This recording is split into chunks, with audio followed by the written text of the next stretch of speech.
I've been in Honolulu for a week, and I have been dressed like this the whole time. In case you were wondering, yeah, this is what I wear all the time. There are people who, recognized me on the street, said, hey, and then there were people who didn't recognize me at all and said, hey, are you all right? Like, something going on? Aren't you hot? And, yeah. But it's been beautiful. It's been amazing to just walk around, see everything, meet people. This is, man, y'all are very chill. Like, I know it's a stereotype, but it's also happening, and it is just coming from someone who lives in New York. It is genuinely jarring. It's like, this is wild. Do y'all even know this is? Everybody's so chill, which I understand is a beautiful place. This is an incredible place. It truly is. You're still on planet Earth, though. So, like, do you know what I mean? Like, a little disrespectful to not be freaking out a touch more. Yeah, I mean, it's charming, but only to a point. It's genuine. Y'all live, even here is so beautiful, but also this is dangerous too. Y'all don't seem bothered at all. This is active volcanoes. There are active volcanoes, actors. The ones that do it. The ones that volcane are here. And y'all are like, do you want to go see it?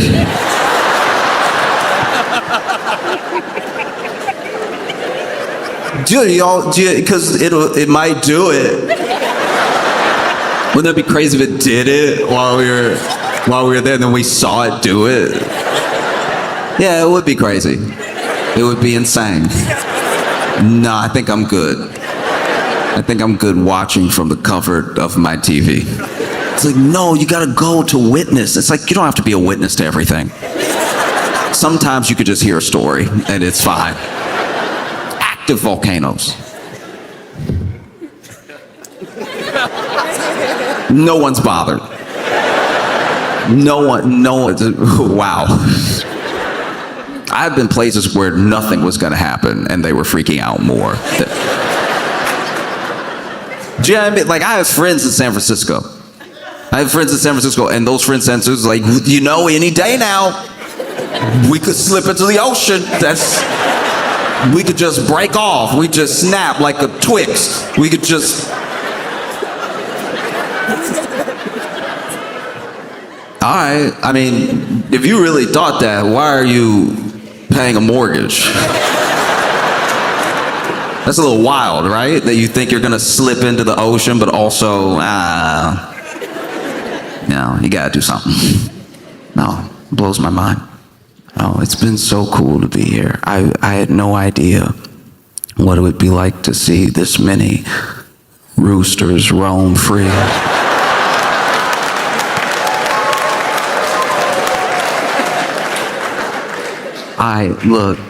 You're gonna have to be patient with me, all right? Because I didn't know. There's a lot I didn't know. This trip has been teaching me a lot I didn't know. I didn't know most things. So I get here and I see a rooster, but I'm like, oh, he probably got loose. Like, I hope somebody find their rooster. I'm like, oh, because I hate to see, I mean? Like, I hate to see like a lost pet or animal companion just out in the wild like that. And it was walking on pavement like it owned it. And then I heard like a rooster, and it wasn't. I really thought, this is how I grew up on cartoons. I really thought they only made noise like in the morning. I was positive that was like the nature's alarm clock. I didn't know they were like dogs and they could just go whenever they wanted. So now I'm waking up and like, I'm not saying I hear a rooster every time I wake up. I'm just saying like I wake up and because of the jet lag, I live in New York. So because of the jet lag, I'm waking up earlier, just naturally than I would otherwise. And so I'm waking up and then you might hear a rooster at the time that I wake up because it's very early. Like the sun is not out yet, right? And then the sun is out. And then I'm walking around and I hear a rooster again and I'm like, that can't be right. I'm positive that's not right because I know it's been all day today.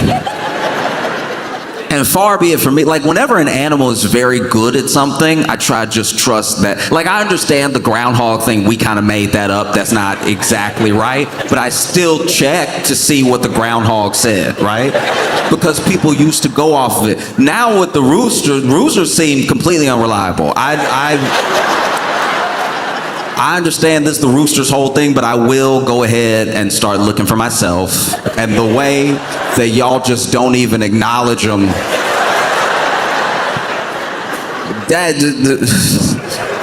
I felt like I was on drugs. I was looking around at the roosters and I was like, all right, so nobody gonna come get.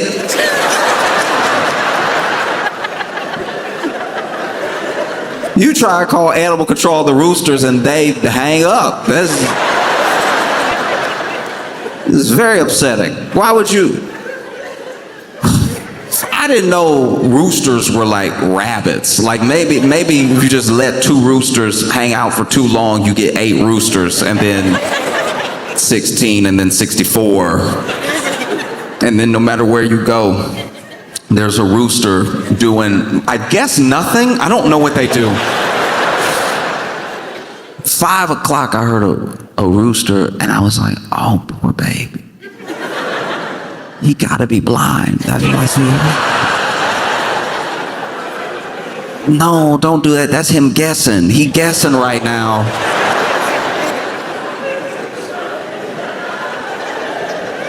And then I realized I was completely off base. They don't just stop making noise because of the time of day. Wow.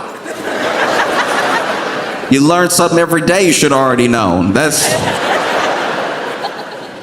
deeply embarrassing. It's been beautiful. It's so beautiful, and everybody is so like laid back. Not every single person, but like as a general state is laid back. The people who I see freaking out,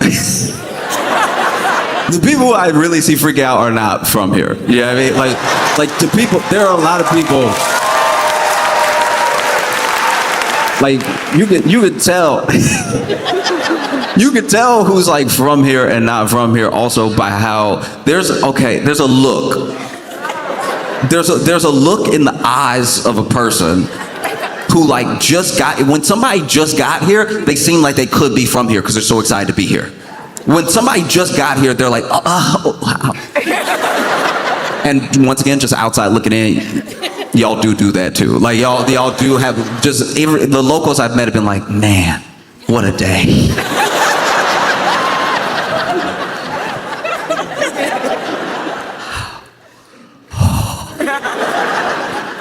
And then the last day hits, it's time to go home, and you can tell it's a different look on their face. Their eyes different, because they finally got the bill from whatever.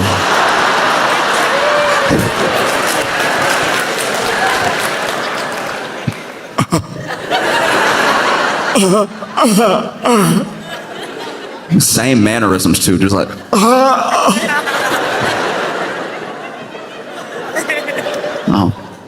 But it's been beautiful to just walk around and see so many people that know how to swim. That is.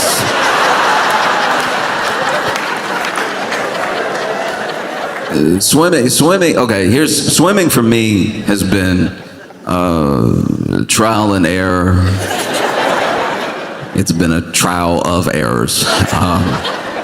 And it's like whenever people are like, people don't want to believe that I don't fully believe that I can swim. I'll talk to people and they'll be like, yeah, but you could like swim to save your life though, right? And I'm like, I don't want to find out. I feel like that's one of the main reasons I stay on land is because I'm not sure. What a test. What a test. What a test to fail. And then now you know. Now I know. Now I know I can't swim. That's a crazy thing. But you could swim to save your life, right? Isn't that swimming? Isn't that the whole swimming?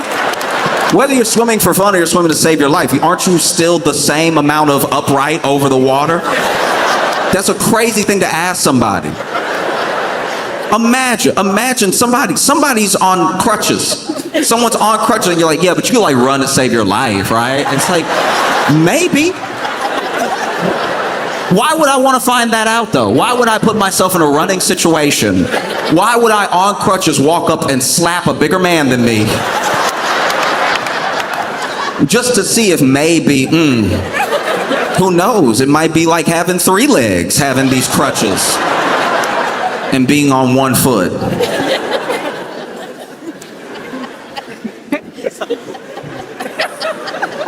And then you see people surfing. I love watching people surf at home. When I'm at home, I'll watch any surf documentary. I love surfers. I think it's so cool. I love watching them do tricks. I love watching it. You could just be regular swimming. One of the things I've had in the background before is just like a beachy waves like looping video for hours, and it was people just like whether they were swimming or surfing, they were all just around each other in the water. I personally, this is just a me thing. This is not a reflection on anybody else. I cannot watch it. I can't. If I'm at the beach and I'm watching people surf, I'm like, how are they not running over every head they come across? Like when you're watching on TV and the camera is just on them, you're like, look at how coordinated they are. They're so cool. Look at them move. Man, I wish my hips moved like that. But then when you're watching and you're like, well, there's somebody's head. Oh, they missed. Okay.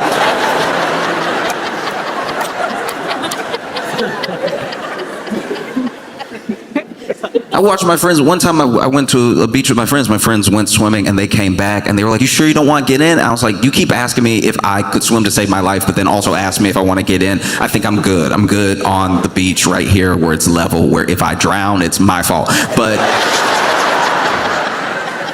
you're over there having a great time swimming. Yay, backstroke, everything. You didn't even see. There was a dude surfing around. You almost died 3 times. I saw it. He almost ran you right over. I don't even know how that works. It doesn't even, like, here's the thing. I don't know how surfing works. You're about to find that out. But like, it doesn't even seem that bad if you got like ran over by a surfboard in the water that was past you until you get to those 3 teeth in the back. Like that seems like it would hurt. Like, because I'm not saying the board's gonna hit them in the head. I'm just saying they're like coming up the same time as somebody's passing, and everyone is so fluid with it. That's stressful. I know it's a gorgeous dance, but I'm watching this dude, just one twist of his ankle, he could have taken out 2 people right there. So you see the big waves that people surf on, right? Those huge waves that people surf on, and then they're coming down from the wave. I don't know why. Maybe I was never paying attention in the movies or in the competitions I'd watch on TV, but there's people in there. That's crazy. Why isn't that a sport? That seems like it should be a sport to get in the middle of the wave and not drown. You'll see these big waves, and then there's people surfing the wave, and then there's just a guy in the middle like, did he even mean to get in? That's too much going with the flow. I'm already worried about flat water. If I got caught in a wave, I can't even fathom. If I got caught in a wave and started shooting up, I already can't swim. I can't also drown up.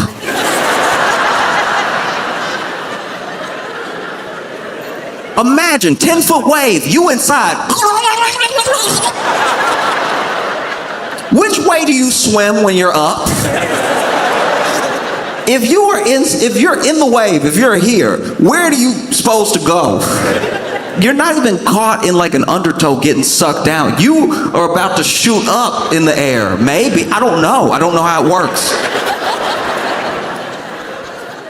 Ooh, I'd be so embarrassed if I drown up. I don't even know if they let you into heaven, because you would be explaining like, listen, I was in the water, all right? But then there was really sick wave. There was a guy on it, crushing it. But I was in the middle, and I was real high up in the air. I could actually see that I was like above land. But there was too much water in front of my face for me to take a breath. Maybe if I had been snorkeling, I would have had that stick, and I could have leaned out and sucked some air. But alas, I was regular swimming. You can tell I'm not from here because I'll go to the beach and I'm not having a beachy time like everybody else. I go to the beach, I don't get in the water. That already probably looks suspicious. That looks like I'm just there to watch, which is, people watching at the beach is like sweet unless you're doing nothing. Like if you also went to swim and now you're like, look at everybody having a good time, you know what I mean? Or if you were like building a sandcastle and you're like, look at everybody, oh, it's so beautiful and everything. Or if you were surfing and then you take a break, look at everybody. But when you're me and you just went to go, and you just standing on the beach dressed like this, I'm sure I look like a ghost from something. I'm sure. I probably look like the ghost to somebody out there surfing of like a hit and run they did or something. Just because I don't know anybody out there, so it's not like I'm waving. I'm just.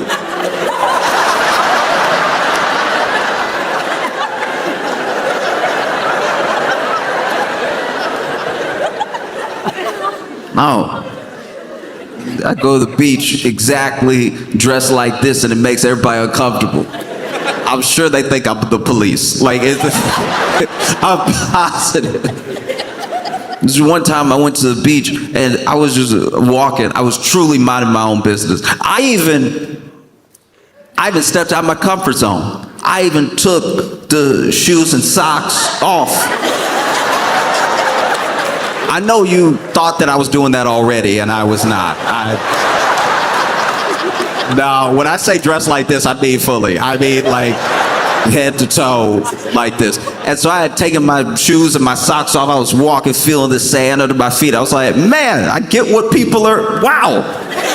This is nice. This is as nice as they say. This is beautiful. It's all happening, right? And then as I take a step, all right, this wasn't my fault. This was not. You gonna judge me? And that's fine. I've accepted I'm gonna be judged, but this is not my fault. Okay, I'm walking, right? And then I feel something. Okay? I feel something. And it's not like glass. I didn't cut my foot. That would have been better. I was walking and then I feel something. I take a step and I feel something and I realize I can't take another step. I feel it around my ankle and I can't take another step. And somebody had buried themselves in the sand and then grabbed my ankle, right?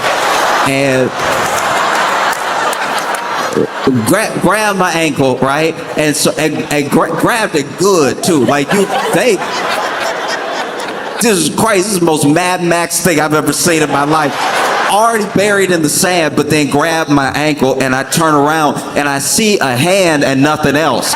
And so I'm like, ha, ha, ha! I scream, right? I scream, okay? And so I'm walking, grab my ankle, I stop, I look, I scream. All of this very reasonable so far, right? All of this is on the other person. Okay, so then I try to pull away. I can't because no quad strength, I don't know. But like I can't pull away like I want to. And so then as I try to pull away, I try to pull away twice, and this is still out of panic. I still don't even know what's happening really. I just know that there's a hand around my ankle and there's nothing else, right? And then I finally turn around and see the hand and keep screaming. So I have screamed for too long now, right? Like I should have processed what was happening. So then out of fear, I start stomping the hand off my other foot, right? So it's right here and I'm right? So I stop a while. Now, to be fair to me, they did hold on, all right?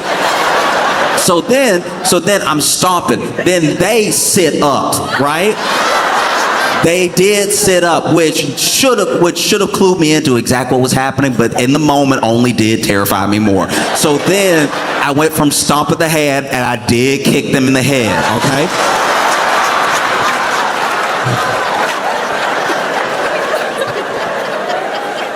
I did kick them in the head, and then I ran, right? And I ran, and while I was running, it was when I was processing, like, oh, okay, probably not a zombie. A zombie's hand wouldn't have had more body attached to it.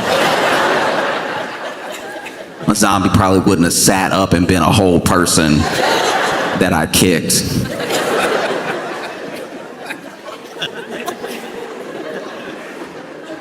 Also wild to do to a stranger. If it had been my friend, they still would have got their hands stomped, right? That was anybody. But then when they sat up and I was like, more? Oh. So I like the beach. I like it for all of you. I like the beach for everyone who likes going to the beach. And I'll go to the beach and I'll watch you have fun, but that's where it ends for me. Never taking my shoes off again at the beach.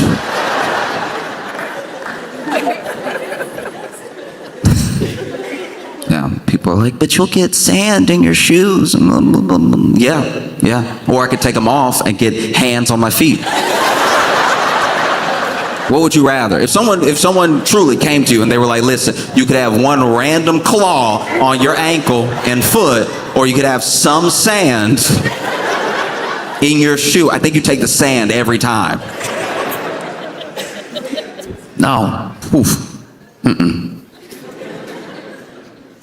I got friends that love to swim, and I'm happy for them.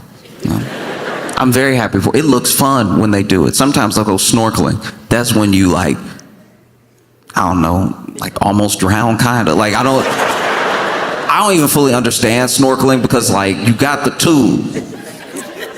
tube. But you're not sucking any air. It's not scuba diving. You got the tube, but then what's the tube for? Because you're just gonna exhale. You could have just done that through your mouth. I don't know how to do it. I'm sure I'm wrong. I'm positive I'm wrong, but I'm saying when I saw it, when they went under, I was like, you don't need that around your mouth. I hope you don't suck in, because that's gonna be water. That's wild thing. Maybe you don't want any bubbles in your face? Is that why you brought the thing down to up the side? Are you trying to convince the fish you're a fish? Is that the plan? No, if they see me breathing out of my mouth all human-like, they'll swim away. I want them to like me. You got friends that'll go scuba dive. Scuba diving looks very fun. That's when you try to drown. That's when you're like, I bet I can get lower. I bet I can get so low that even the water pressure is kind of affecting me. I didn't even know this. People who go that deep scuba dive, people who do the real deep stuff that look like it's from Mission Impossible. You know that stuff that's an action movie where they're you're gonna have to go deeper than anyone's gone before to see this particular fish. And they go down that deep and then they come up, then they gotta get in a tank so that they don't explode. I don't know how some people create a definition of fun. I've never been almost about to explode ever. And I've had a pretty great life. The idea you would go down so deep that now you had a tank. Tank was on you. Then you went down. Now you come back up and they're like, you need to get in a tank immediately. Which I believe these people are experts, but in my head I'm like, but if they came up, aren't they good? You would think, I don't know, it's you're already up here. So just don't take a deep breath, I guess. Just do some little ones. But then they gotta get in a tank so that they level out, so that they can walk around again and not the ocean. scuba diving just seems wild to me. Because then you got the tank, and then they tell you how much air is in the tank, and you just gotta believe them. Nobody's ever been wrong. A tank's never been, because they'll be like, no, it's also on the tank. And I'm like, yeah, but like, you ever in a car and it says it's not on E, but then it does stop. And you're like, oh, this needle isn't as precise as I thought it was. Which is upsetting for a needle. You would think as soon as it hits, because some people, I've been in some people's cars, especially those old cars too, where like the needle hitting the E, I would even say it. I'd be like driving with my dad, right? My dad would be picking me up from school or something, and I'd be like, oh, it's on E, just so you know. And he's like, no, we good.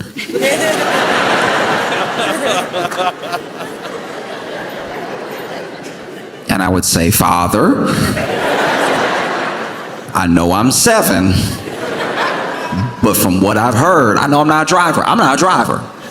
From what I've heard, E means empty. It looks like we're very close to empty and we're not already at home. No, we're good. It's gotta go past the needle to really be out.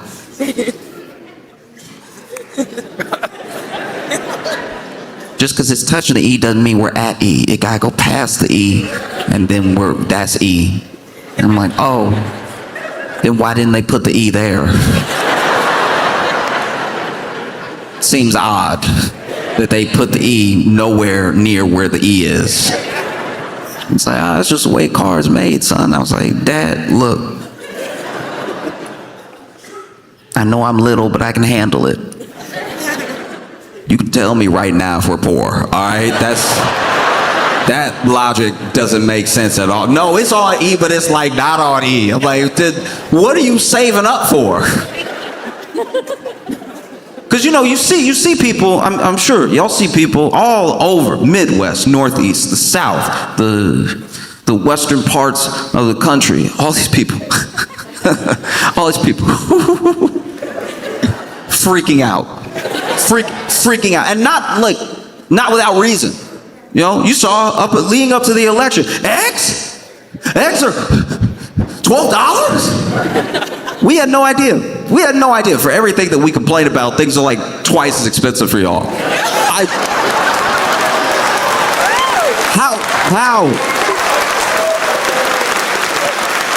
How are y'all not complaining every day? I can't believe that doesn't make you angry to see someone from Indianapolis be like, the apple juice was $6 before and it's $8 today. That doesn't seem fair or right.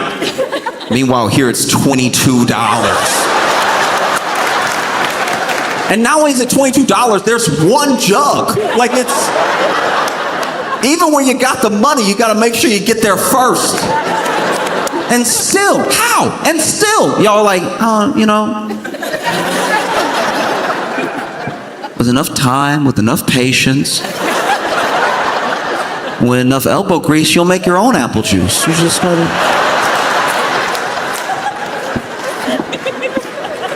No, sometimes when I'm upset, sometimes when life is getting me down, something really grinds my gears, I just try to take it out and try to exercise it in a productive way, you know what I mean? So whenever I'm really angry, I'll get something and I'll just like grind something down, right? And just grind it down over and over again. And then I started to do that with the apples, and then I made apple juice, and now I'm fine.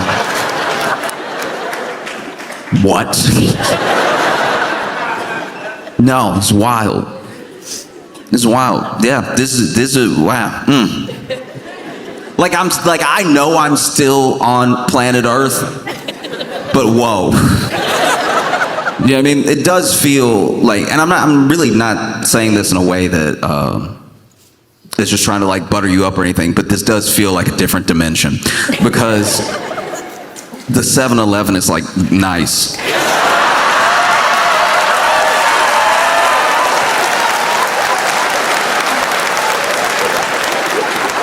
You need to understand Like, even though you're clapping and you're cheering, I don't even think you understand what you're clapping and cheering for. The 7-Eleven being nice.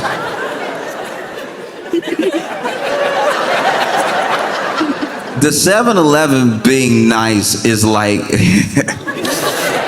it's like if you turned the AR-15 into bubbles. It's like, what? First of all, how? Second, this is not what this is supposed to do. This is just 7-Eleven. I can tell you right now, in every other part of America, the back of 7-Eleven specifically is for drug use. And look, maybe that's happening here and everybody just has a real good attitude about it. I have no idea. But the 7-Eleven in New York, okay, so look, the 7-Eleven in New York, there was one, this is just an example of how bad it can get, right? There are some places where people who are in any way sort of down on their luck, truly unfortunate, truly having like a rough go of everything, will try to find some way. They need some money. They need something, right? And so they will hang out outside the 7-Eleven. And one of the things that some people do, especially in New York, is they will hold the door open for you when you go in. They'll open the door for you when you walk out, right? All in the hope that maybe if you have spare change or if you could get them something, that you will give them something for that thing. Let me try to do you this small service in return for something, right? Because they don't have anything, you know? And that's something that's like common practice in New York at plenty of places. And the 7-Eleven that I went into in New York, I saw a guy, he was standing in front of the door. He had his hand on the door handle. And I like nodded at him. I was like, hey, how's it going? And then I went to walk into the 7-Eleven and I hit the door. I hit the door because this man wasn't opening it for people. He was charging people to get in.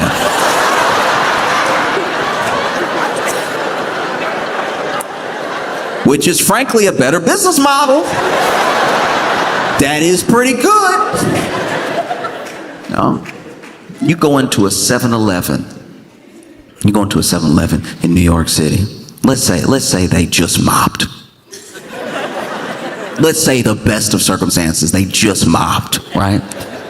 There's a wet floor sign, but what's that gonna do? What's that really gonna do? They just put those out so they don't get sued. What is that really meant to do? It's a wet floor sign over there. I walked in, it's wet right here. And if you fall, if you slip in a 7-Eleven, if you slip in a 7-Eleven in New York City, you have to burn whatever part of you fell. Because I know they mopped, but they didn't mop to clean it. They mopped to move around whatever was the reason for mopping in the first place. So if you walk in and you see that wet floor sign all the way over there, and you don't know that means the entire floor, everything in here is wet now, and you walk, whoa, and then you slip, and then you fall on your back, you will want to die. Walk into a 7-Eleven here. People smile.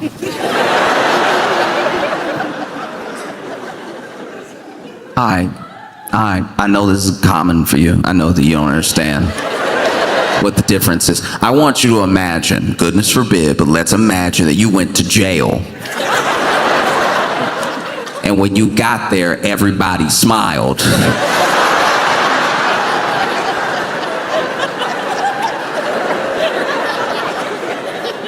Based on your understanding of jail, that wouldn't make you more comfortable.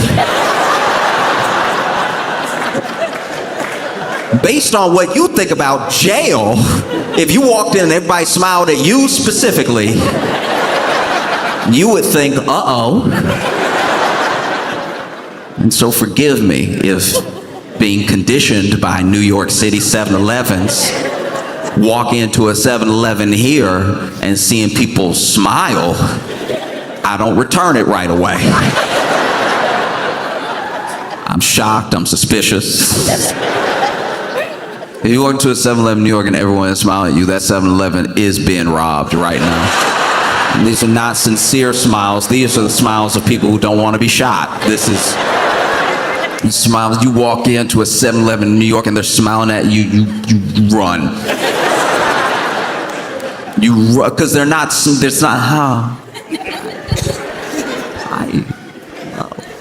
a,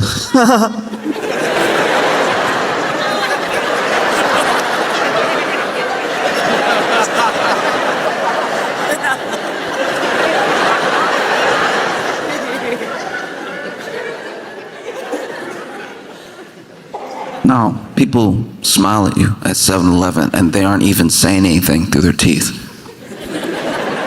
It's a genuine smile, it's a silent. And you say, welcome. You say, hello. A smile at a 7-Eleven in New York. Call somebody.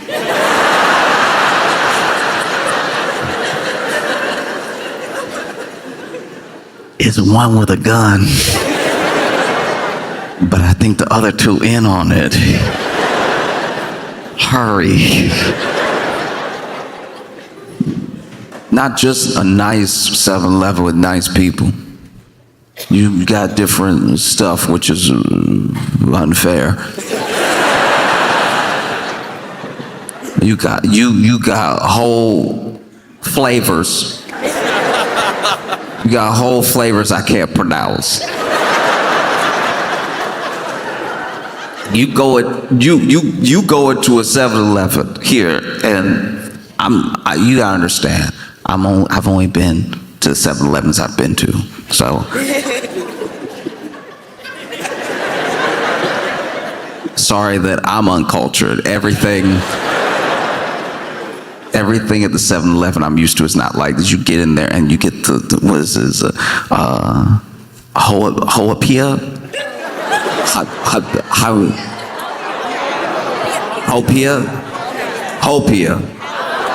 Hopia.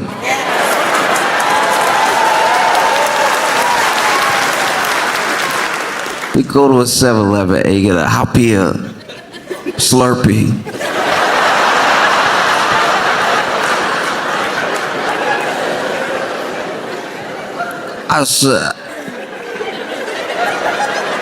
I saw the letters and I was like,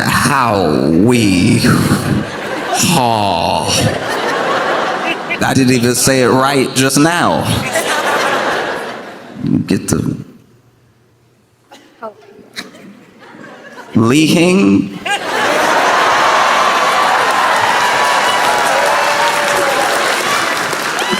These are flavors I'm not used to. I didn't know these flavors had come out. I'm used to going to 7-Eleven and getting some of the most dystopian Mountain Dew type flavors you've ever heard in your life. Just a color to a thing that doesn't exist the way that it says in the flavor. You go to 7-Eleven in New York, you get like a, I don't know, black elephant Slurpee or something like that. Just something that just sound wrong. Whole time you pulling it, the machine doesn't even want to let it out right away. You pull that thing and the machine is like,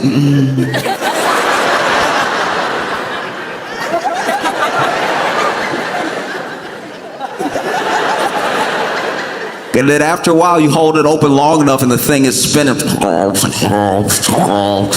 Finally, the machine is like, if you insist.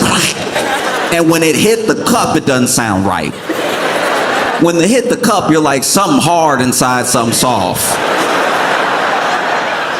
I know sounds. This is not all liquid.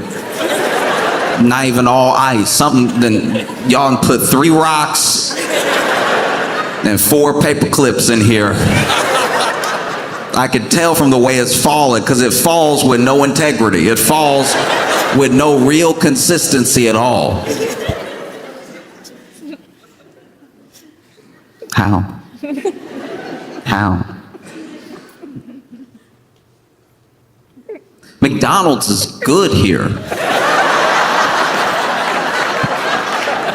How'd you pull that off? Same company. This is the same, it's one company. That's crazy. That's crazy they would bring all the good McDonald's here and they would make us eat slop everywhere else. McDonald's in New York City is where you do heroin. I don't mean the back like a 7-Eleven. I mean in the restaurant portion of the McDonald's. I mean you order your Big Mac and then you sit down at your table to do your heroin. The Big Mac is just a formality.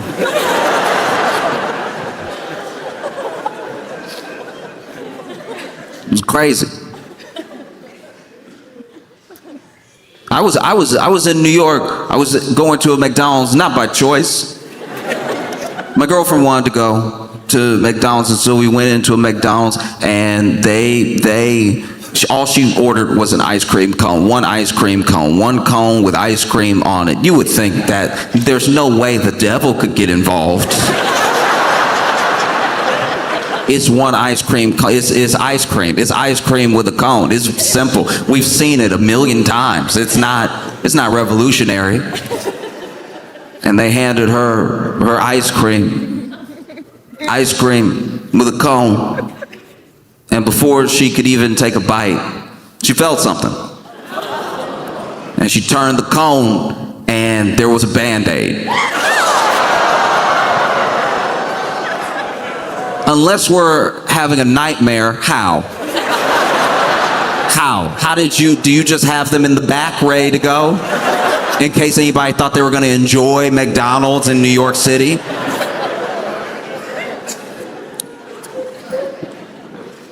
This is crazy. I just wanna let y'all know the planet y'all live on. Cause nothing seems to get to y'all. Not like fundamentally, not like real. I'm stressed out for y'all sometimes. I don't even live here, but I remember 2017. I remember in 2017 when that fake missile thing. I remember. How is it still a place? How is it?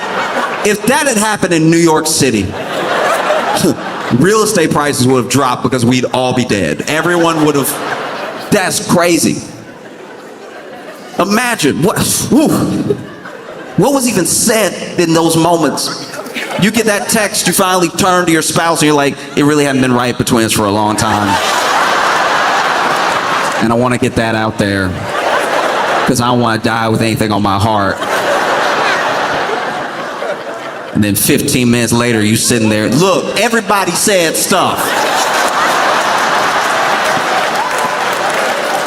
Everybody said something that they meant but didn't mean if we were gonna live.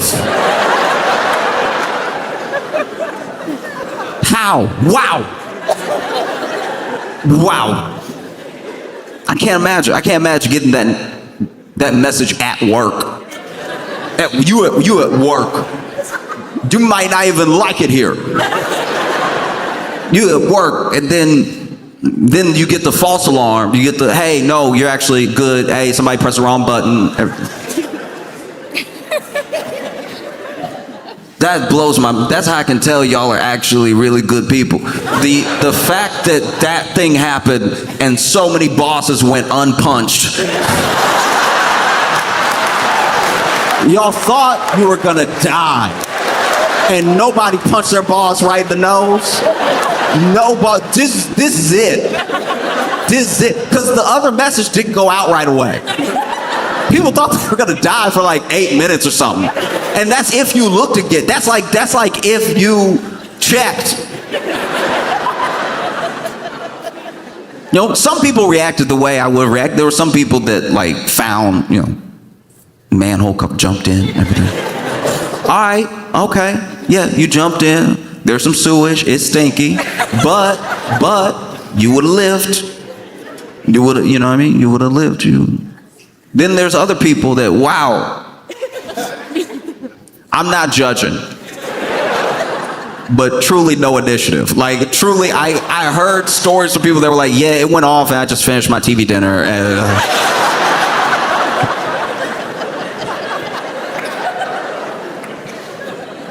you just kept eating the TV dinner that you weren't enjoying. They were like, yeah, I'd rather die full. And then the fact that like there wasn't like a riot. The fact that there wasn't a riot over the person who pressed the message went out, hey, sorry, we pressed the wrong button. And then as a state, y'all were like, stuff happens. It's not like that big a deal. I don't know why everybody's stressing out. Yeah, buttons are confusing. Sometimes I press the wrong button. It's not that big of a deal. It'll be fine. It'll be fine. I just have to call a divorce lawyer and he's gonna hold everybody to what they said while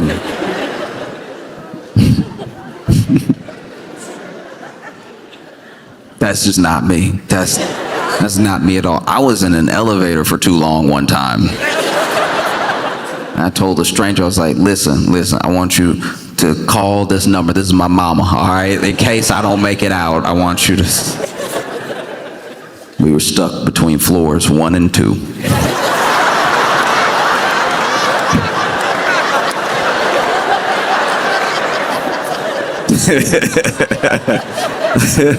Who knows though, that drop could have shook me up.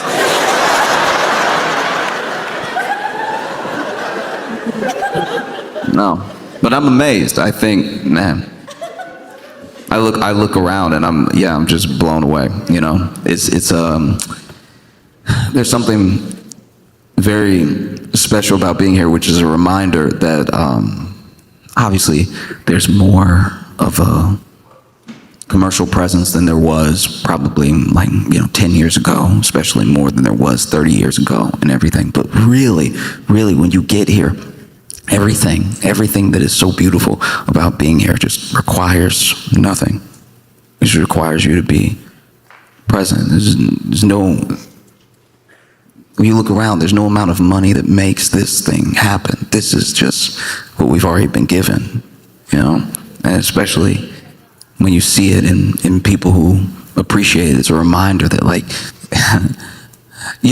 money can buy a comfortable life. It can't buy a good one. You know, I look around.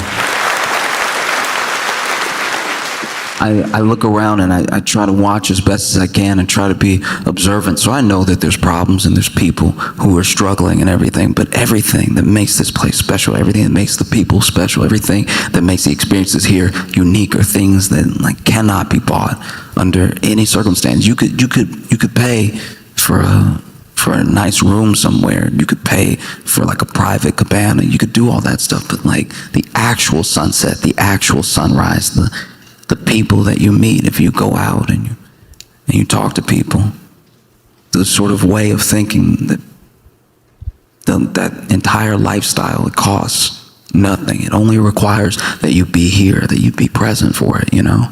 Every beautiful thing, every unconventional thing, it's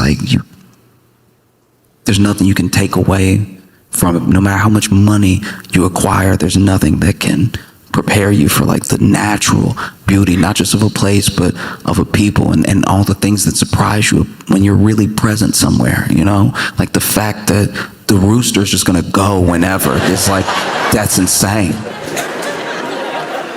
That's insane, because I think people come here and they think that it works the way it works in other places. There are places you can go all over the US. There are places you can go all over the world where that place is as good to be in as the amount of money you have.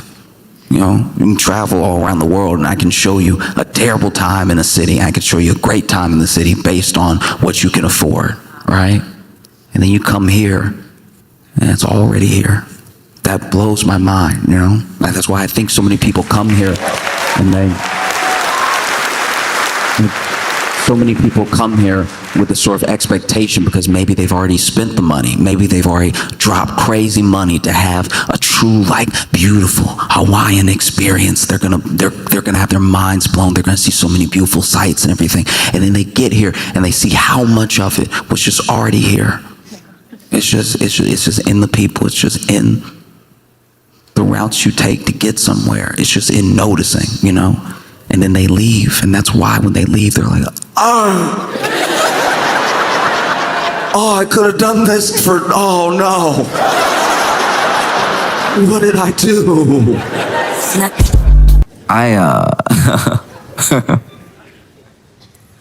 I've struggled with an idea for a while, and it's how, like, everybody, this sounds so dumb, just hold on.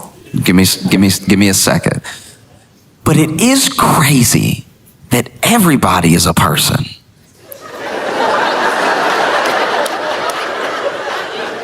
What I mean by that is when you're like a little kid and you just living your life, you know, you go to school and then you go home and then sometimes you play with your friends and sometimes you stay in and you watch cartoons. You know that you have a life. You know that you're a whole person, even if you don't have a full awareness of yourself. You know that you go to different places and you do different things. Even when you have a new experience, it doesn't even occur to you to be like, oh no, I don't do that. Because you're a kid just experiencing the world. But there are boxes that we put people in.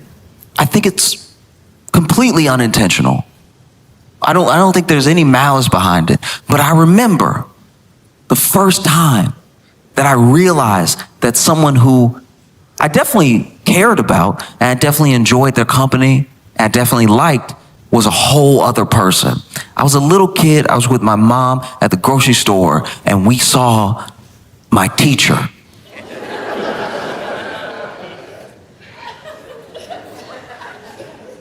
And I was shocked. I was like, I said it out loud. I said it to her. Why aren't you at school?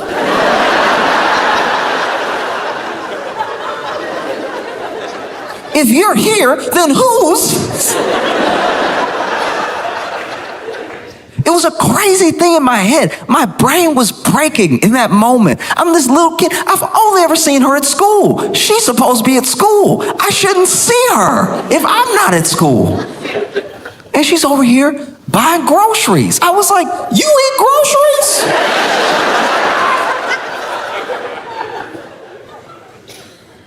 This is wild. And then she was over here having a conversation with my mom. They both ignored me asking why she wasn't at school. I still had questions. And then she, said she'd see us on Monday and walked away. And in my head, I was like, Monday? It's Saturday. She's not even gonna be at school tomorrow.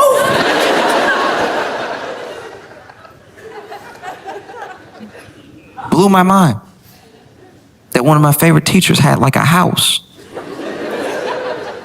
And like, I'd always heard about her husband, but I thought that's just something teachers say to like pass the time and stuff. She had a whole life. And it feels like a silly lesson to learn when you're a kid, and then you get older and you realize you have to keep relearning it over and over again because you meet more and more people and you've already boxed them in. And then they surprise you. And then you think, oh, I'm a little ashamed I was even surprised. I should know from when I was like 6 that people are like, everybody's a person. But it's an easy lesson to forget because you can only sometimes see a person in a certain way. Like my friend, I have a couple friends now who they've got drunk with their parents, and it's a boundary that some people never break with their parents. Sometimes their parents are like, oh, I'm gonna have a couple drinks, but I'm not gonna be drunk in front of my son. You know what I mean? And then there are people who will always have that thing of like, oh, I don't want to be drunk in front of my parent. You know what I mean? It's like weird. I feel like I'd be in trouble. It's like, well, you're 42. Yeah, but still. I don't know. I don't want my mom to see me drunk. It's like, well, she saw you at your worst. as a baby. I guarantee you, drunk just brings you like one step above baby. But it was an interesting thing. My friend said that he got, like, had a couple drinks with his dad. Now, his dad was a sort of interesting case because when he was a kid, I don't know all the details, but his dad drank. And then there was something, whether it was something that happened or just like a general attitude towards drinking. At one point, his dad was like, you know what? I'm just not gonna drink anymore. And he went like cold turkey sober for years and years and years, right? So he drank pretty heavily when my buddy was a kid, didn't drink until he was long out of the house. And it wasn't until after my buddy graduated college that his dad would like drink once in a while, you know, have a drink with him. And finally one day, his dad was like drunk with him. And he noticed his dad like drunk. And he was like, it's crazy because I know my dad used to drink. And I can only see my dad as my dad. So knowing my dad is like an annoying drunk. I don't know. I guess I forgot he could be a whole person. Like, because his dad had this weird like rivalry with him when he was drunk. He, you know, walk up to him, impromptu, off of nothing. They're in the backyard. And he's like, hey,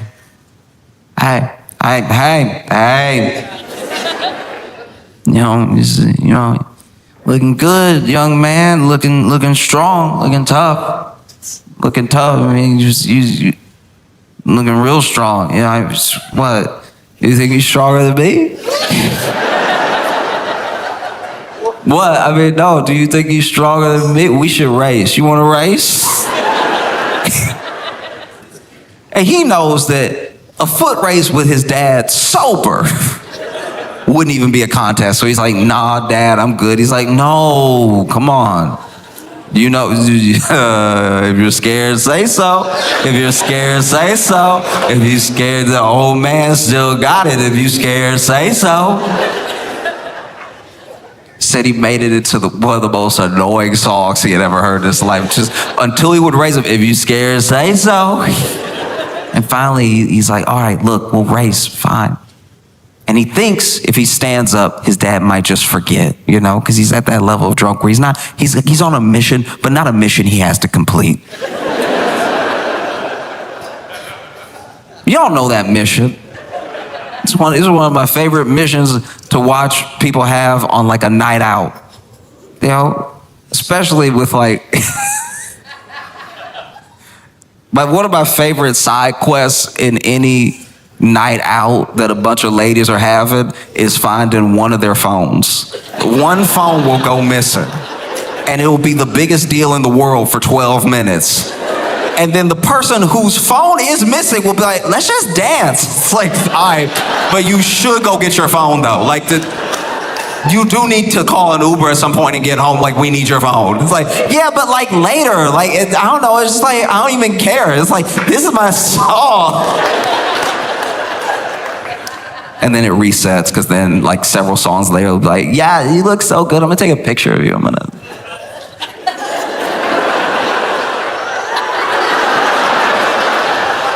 Oh my God, everybody stop. Everybody stop. Not their friends, everybody in the club stop. Everybody stop.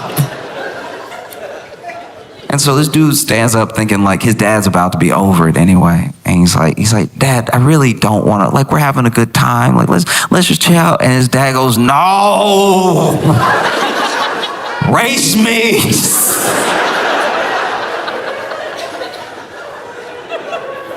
He's like, all right, fine, okay. So they line up. He's not really gonna race his dad. He's gonna like walk and let his dad win so he can feel good about being annoying for 15 minutes. But his dad stands up and he's ready.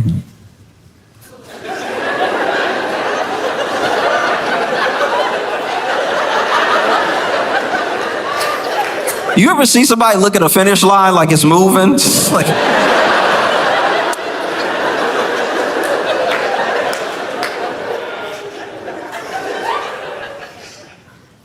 he said, he said, all right, you ready? And they had already decided that his mom would say when to go. And so she said, go. And my buddy didn't even go. His dad took 3 steps and crashed into the patio table.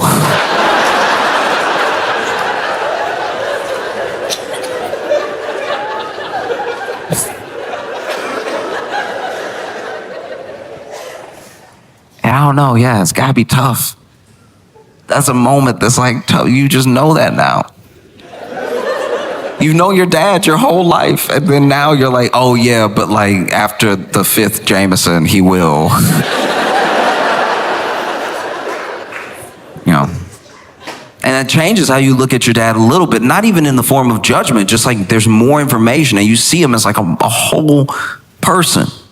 You know good, you know bad, you know arguing with him, you know, and now you know this thing that you didn't really experience in the same way when you were a kid. Now you know. Even 4 Jamesons in, he's gonna go, no.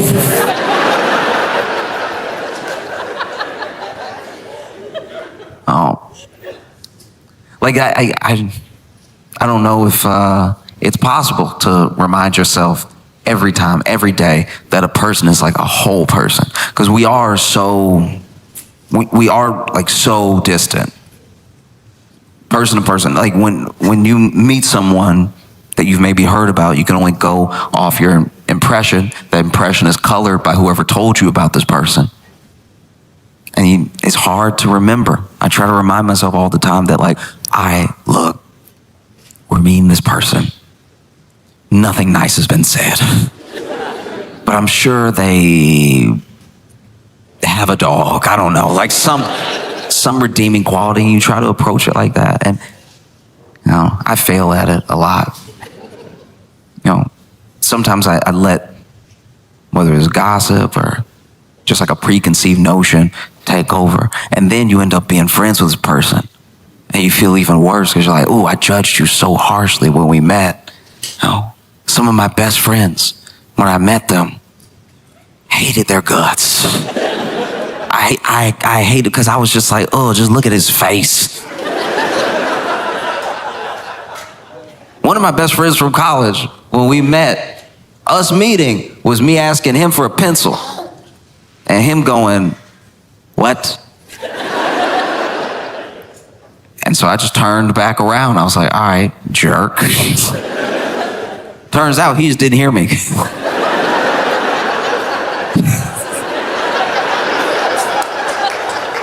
We're like really good friends now, but yeah, that was not a great way to start. One of my best friends, we had that same thing. So he's a big dude. He's like 6'4", 6'5", like a strong guy, wide guy, right? Big dude. And we were both friends with a different guy. This is freshman year of college. And we had both done things in front of each other that made us go like, I don't know if I like that guy. Like I like our mutual friend, but I don't know if I like him. And then we kept being in scenarios where maybe we were waiting for our mutual friend, so we were left alone with each other. And in my head, maybe it's because of where I come from, and maybe it's because I've never been the biggest guy in the room, but this is a big old dude, and he doesn't seem like he liked me. So in my head, I was like, I just gotta act crazy. Like if I'm crazy, that'll keep at bay his size. Because even a big man doesn't want to get bit. You know what I mean? I don't care how big or strong you are. Once everybody saw what Mike Tyson did to Evander Holyfield, they were like, oh yeah, crazy wins. Crazy will always win. I like my whole ear where it is.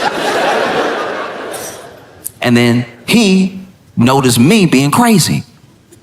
And so he was like, all right, I'm gonna have to flex how big I am. There was one time where we were waiting on our mutual friend because, forgot to mention earlier, our mutual friend was his roommate. So I had to be in their room a bunch before we actually got along. And I don't know, I saw him like eyeing me, and this is a college dorm room. So there's not a lot of space. So I'm like, this big guy's eyeing me. We're both waiting for our friend. So then I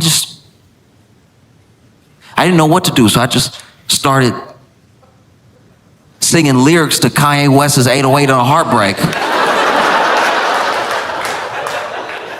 No music, impromptu.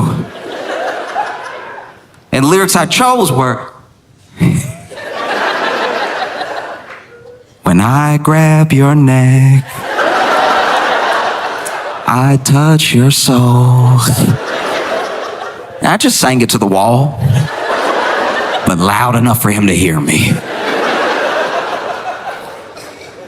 And I would later find out that when I did that, he was like, all right, that's one of the craziest things I've ever seen.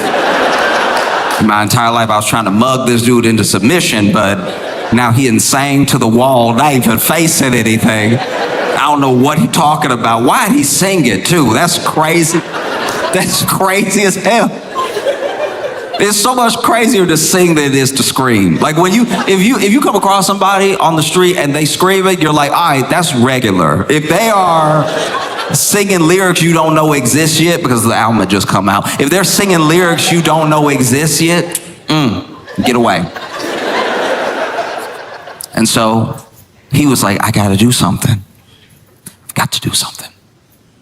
And the thing that he decided to do was we both got a text from our mutual friend that it would be quicker for us to meet him where he was than wait for him to come back and us head out together. And so we decided to head out together.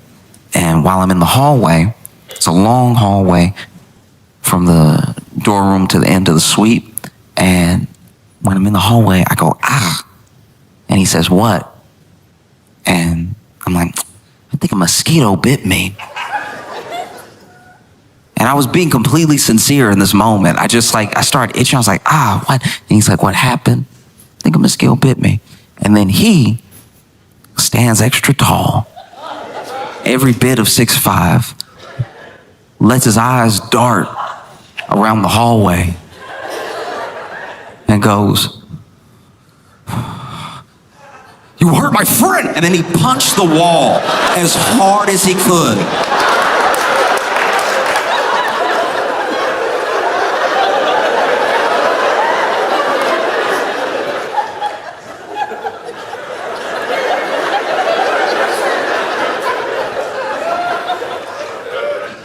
And when he moved his fist from the wall, there was a dead mosquito.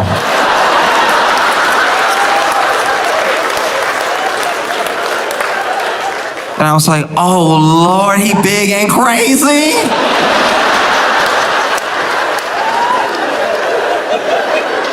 Oh, I'm sick. Oh.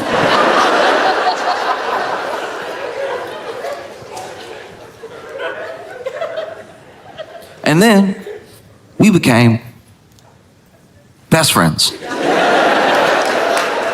We became best friends because we got to know each other. We got to know each other, and I got to know him as a whole person. I got to know how cool he was, how sincere he is, that he would do anything for his friends, including that mosquito thing. And he got to know me, and he still liked me. So we became best friends because I got to see like the whole person, you know? And then finally one day I told him about it. I was like, hey, freshman year, because when we were juniors, we became roommates. And I told him, like, hey, I just want to get something off my chest. Freshman year, when I was in the room with you and I just started singing, I was just trying to be crazy because I thought like you were real big and like, I don't know, I had been bullied a lot, so I was trying to like keep you at bay. And he was like, oh, that's so good to know. Which means in the time that we had become friends, he still thought like, no, that's what he does though. Like that's who he is as a person. I was like, that's so good to know, because honestly, I was wondering what what I'd have to do. I thought you were genuinely crazy. And that's why I punched that wall. When I moved my hand, I couldn't believe the mosquito had actually...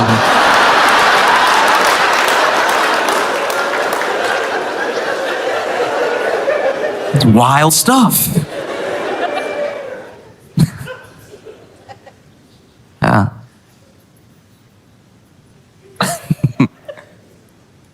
Yeah.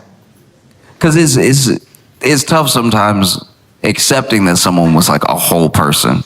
Because it is easier. If someone sucks, it's easier to just, lean on exactly what you know, and that's enough for you, and they suck, and that's the end of it. It's not necessary in your mind to get down to the deeper root of the issue about why they might be the way they are. Whatever. They suck, and done talking about them. Like when I think about some of the most powerful people in the world, I think that way all the time. I forget that it's like a whole person because they suck. They suck so much.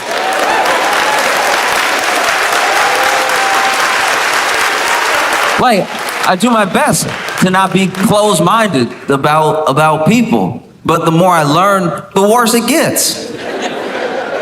And no person is just one thing. Even monsters. Some monsters that get true crime documentaries made about them. They'll interview the kids. And sometimes the kids will be like, yeah, actually, he was like a super present father and everything. Like, it was kind of crazy. I know he killed all those people, but he came to all my soccer games. Like, it's a lot to process.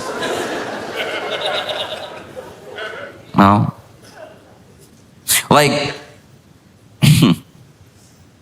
I don't know what makes a person.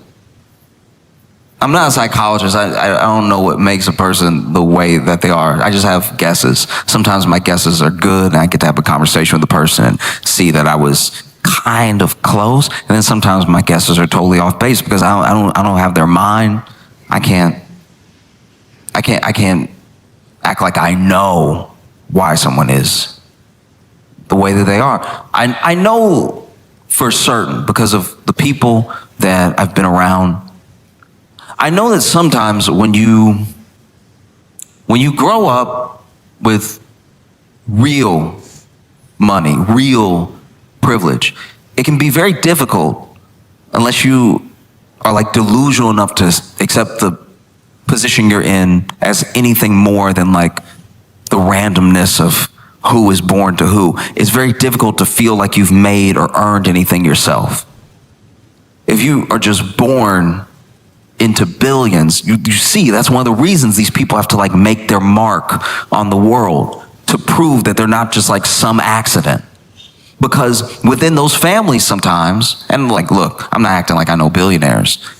I know millionaires. And it's a little similar, but at the same time, there are some millionaires that are barely millionaires, so they still acting like they're middle class, even though they're millionaires. It's actually pretty sad. And then there are people that are like multimillionaires, and I don't even really know that many multimillionaires, but I know those people have at least accepted their position as people with like wealth and privilege, right? I don't know any billionaires, but I do know the people that I am friends with that work with like truly insane net worth individuals have said things like, at a certain amount of money, it's not even money anymore. It's just you moving your will throughout the world. And that is how people with that much money think. And so if you are like a child born into this thing, especially if you don't take to it the way that we imagine people will take to it, because remember, a person is a whole person, but a lot of people will have a kid and have an idea of a child before the child is ever there. And then that idea of a child is exactly what this whole person has to be, or else they're a disappointment, or else they're a failure, right?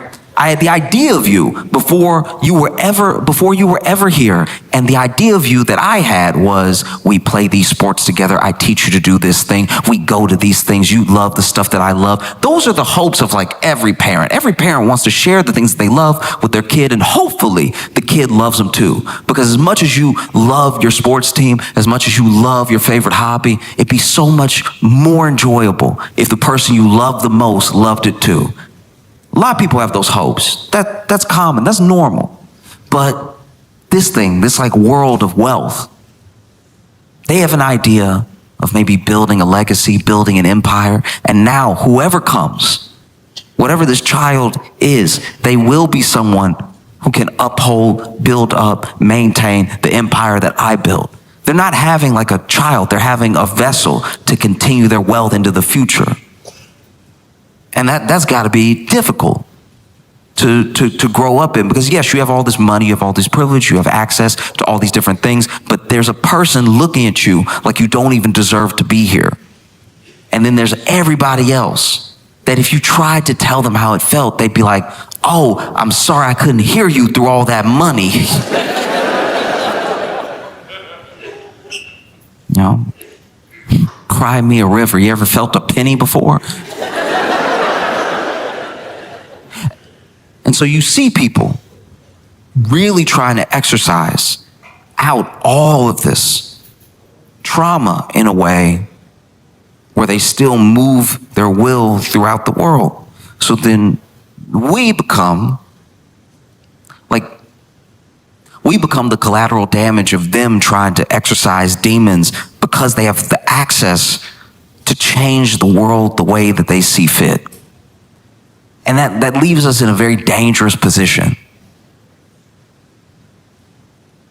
And I don't know exactly how to fix that, what to do about that, but I do know it presents itself in like little moments. Small moments where you can see, oh, this is like a kid. This is like a hurt kid. You know? Most powerful man in the world. Incredibly rich, billionaire. But this is a kid. This is a scared kid. This is a hurt kid. This is an angry kid. And I'm not saying that takes away all the damage, all the things that are being created by what this kid is doing. But like, I see you differently now. Like, in theory, I should be scared of you. I should be worried about what your next move is going to be. I should be worried if you're going to send someone to hurt me or my family, because you could do that. You're a very powerful person. But then things happen, and I see you react like a kid. And it's weird to see you as a whole person, you know? Like, I'm not going to, how do I put this? I could tell Trump was hurt by that South Park episode because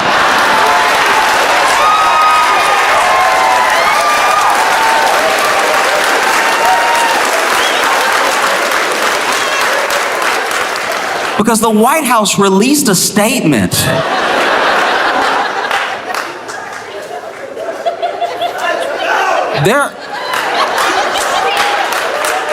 There are school shootings where the White House doesn't release a statement. The White House released a statement. They were like, hey, look, South Park hadn't been relevant for a while now anyway. Nobody even watched. Ain't nobody crying. Nobody hurt. No. Like, I've watched I watched Trump go to the Fed. He went to the Fed and he was with Jerome Powell. Now, Donald Trump put Jerome Powell in that position, all right? Donald Trump made Jerome Powell Fed chair, right? And now Donald Trump can't stand Jerome Powell and doesn't know who appointed him.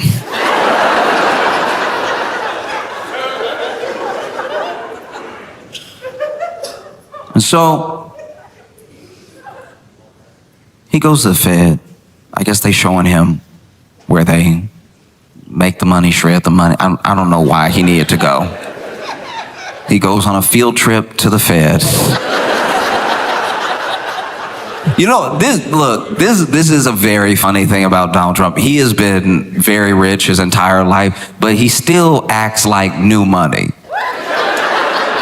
I half expected Trump to see the money being printed in front of him and go,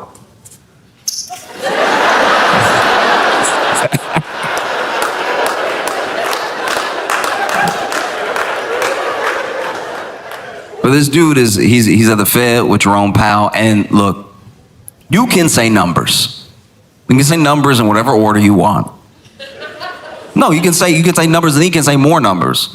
You can say numbers, that's your right to say numbers however you see fit. Whatever numbers you like, you can say them in 4, 3, 3, 4. You can do whatever you want. Numbers are there for you to play with. Numbers serve at your pleasure, right? Say whatever numbers you want in whatever order you want, whenever you want. That will not make it math.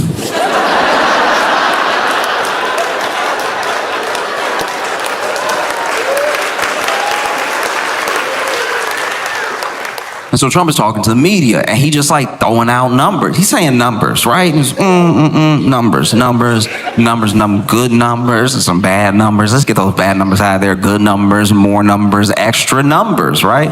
And quickly, almost immediately, Jerome Powell is standing off to the side, and he goes,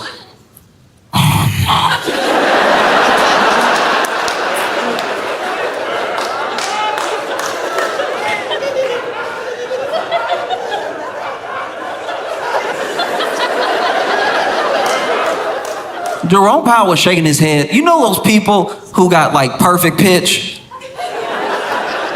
Jerome Powell was shaking his head like somebody with perfect pitch going to karaoke. Like it's...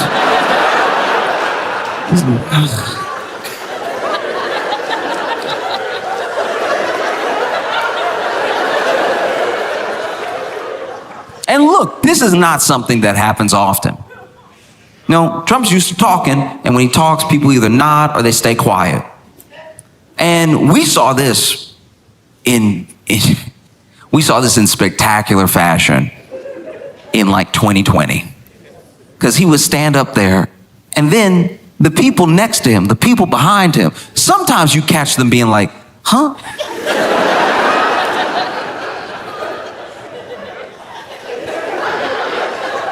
Like they were still trying to process what he said. But then he would just be talking. And sometimes he'd even turn to them, look for some confirmation. What do you think about that? And then they would be like, we'll have to check. I've never had the taste of bleach in my mouth, but...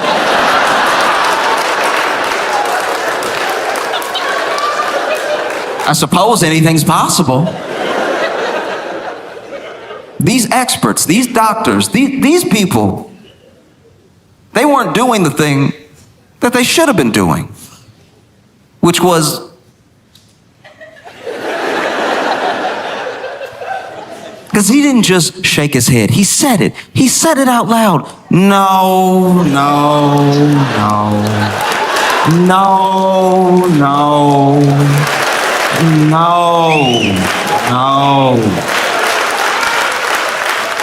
Maybe we wouldn't be in this position if more people, and I'm not even talking about politicians right now, I mean more people who have to deal with government had the courage to say, no, that's not how medicine works, no, that's not science, no, that's not English, no. A simple no is powerful. No? And so sure enough, Trump hates Jerome Powell. Trump hates Jerome. Oh, he hates Jerome. Oh. Trump hates Jerome. Trump hates Jerome. Like, let Jerome.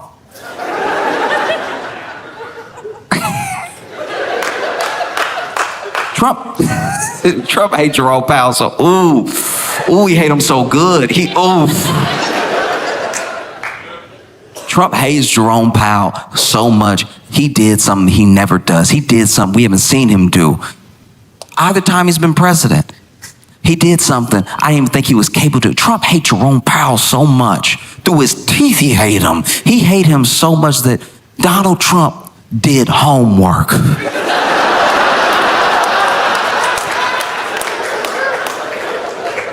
Because he was saying the numbers, and he was saying the numbers, and he was saying the numbers, he was saying the numbers. And then Jerome Powell went, no. And even Tim Scott was next to Trump, nodding and saying yes, while he was saying no. Yes, with those big teeth, saying yes, swinging those teeth, yes. But Donald Trump heard Jerome Powell's no, and it was almost like he had practiced this. He was ready. He hates Jerome Powell so much. Ooh, he hates he hate him. And so he goes, huh? What? No. Oh, well, I have the paper right here. And then Donald Trump pulled out a piece of paper and handed it to Jerome Powell like it was checkmate. I had never seen this man prepared in his life.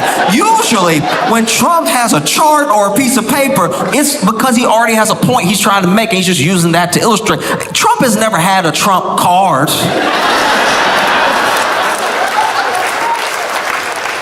This man pulled out the piece of paper. You could see even Jerome was surprised. He was like, paper?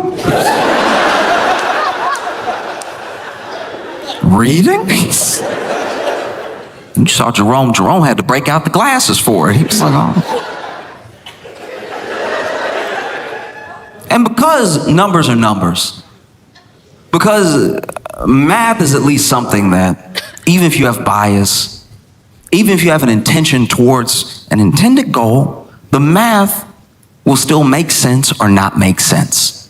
Something will be true or not true, right? And so even Jerome Powell, I'm not saying I know this man, I'm not saying he's infallible, but in this moment I'm thinking maybe he's even thinking, whoa, what if I'm wrong here? What if there's something I don't know about? The president just pulled a piece of paper out as soon as I started saying no, like he rehearsed this. So he takes the piece of paper, throws the glasses on, and you can see him reading it. You can watch the clip. And he goes, no,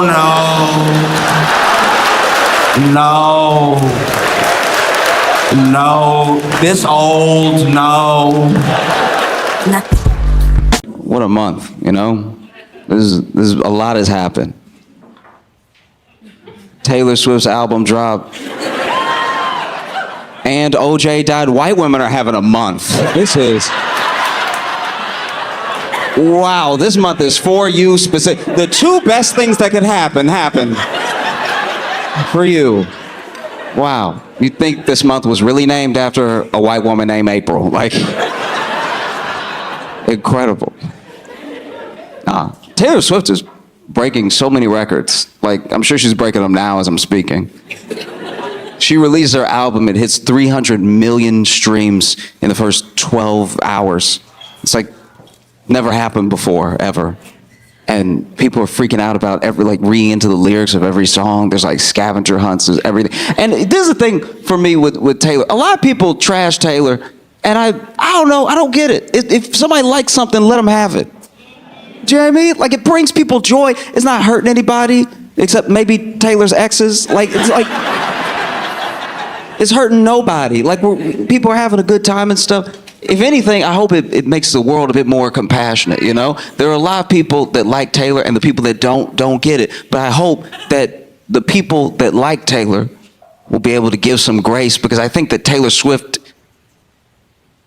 she does for her fans what wrestling does for dudes.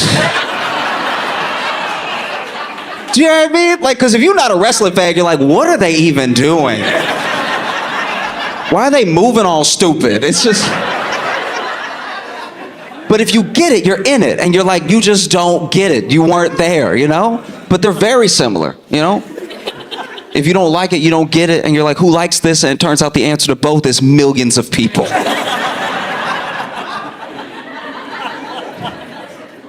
You know, same way that there are a lot of little girls and young women out there that want to be Taylor Swift, or older women that see themselves in Taylor Swift. I think every man in here has looked at a wrestler and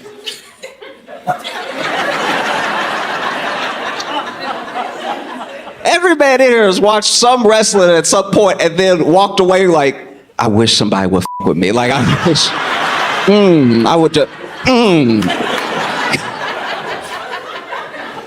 There are people that listen to Taylor Swift songs and feel it, like truly feel, like in their bones, you can tell they feel the song. It speaks to them in a deep way, and they've never been in a relationship at all.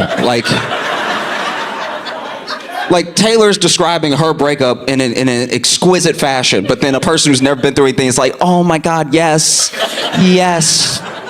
It's just like that time this other totally unrelated thing happened to me, yes. Same thing with wrestling, you know? Wrestling storylines will tear you up. You know? Like when a wrestler turns heel and he turns on all his friends. Yeah. Guys watch that and we're like, just like Greg. Triple H, he really evil. Oh. I didn't grow up with money. I think it's funny when people make a lot of money and they're known as new money, you know? And people they feel how they feel about it. You know, like a lot of athletes are new money, a lot of entertainers are new money and everything. But nobody ever talks about new poor.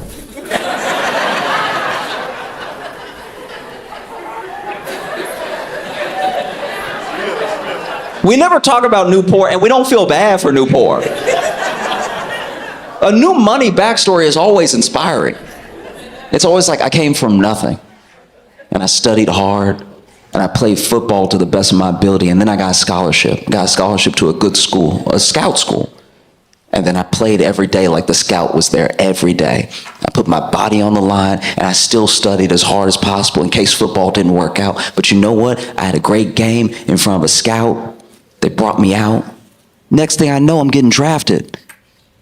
And now I'm one of the top earners in the NFL. We love a story like that because it felt like all you really needed was to do your best, and you could make something out of that. So we love new money. But nobody ever talks about new poor.